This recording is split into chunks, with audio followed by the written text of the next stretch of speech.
Pemikiran kebudayaannya harus ditindaklanjuti dalam bentuk kebijakan, gitu. Kalau nggak lewat politik nggak bisa bikin kebijakan, karena nggak punya kekuasaan.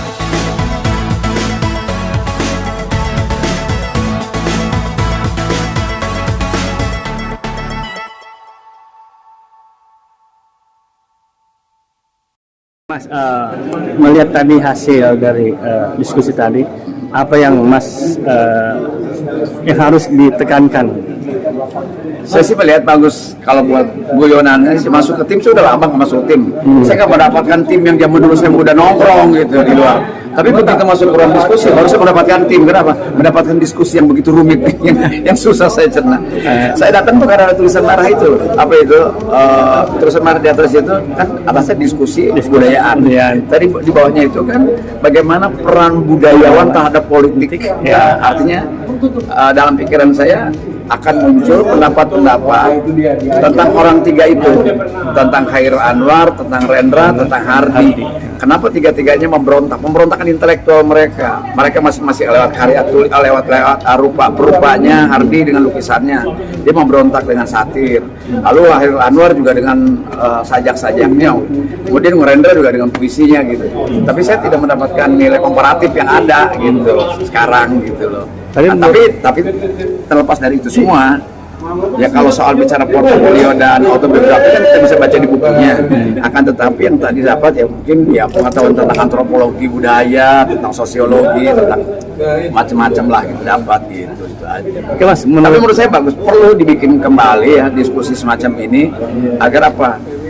Saya penghibur nih, lalu jadi politisi gitu. Ini menjadi penting karena kebudayaan nggak bisa berdiri sendiri, Mas.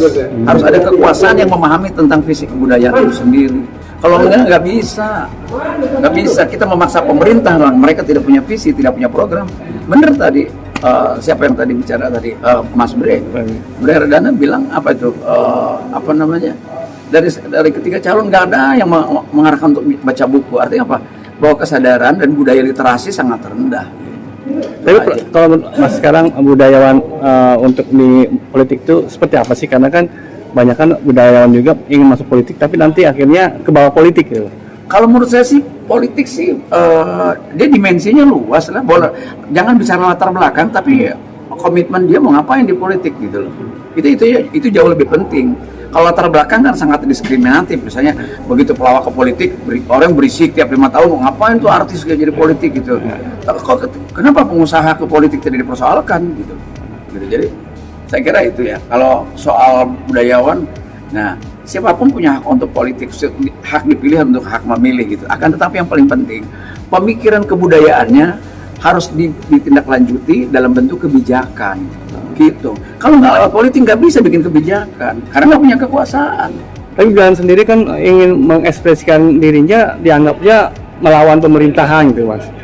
Misalnya dia kayak Pak Khairil kan pakai apa bawa Presiden RI dia kan yang dia bikin apa lukisannya, akhirnya dia dipanggil dia ininya, terus Rendra juga mengeluarkan puisinya, menganggap itu menyinggung pemerintahan. Seperti apa, Mas?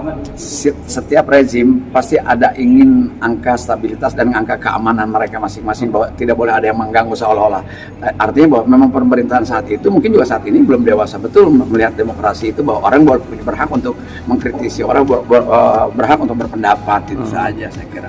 Dan dari zaman ke zaman kan sama seperti itu. Kalau Mas Bing sendiri seperti apa? Kenapa? Pesan khusus buat pemerintah dan budayawan sendiri? Menurut saya semua pemimpin di semua level mutlak harus memahami tentang kebudayaan. Kalau enggak repot menurut saya. Itu aja. Supaya apa? Supaya dia jawantakan dalam bentuk kebijakan. Oh, ya.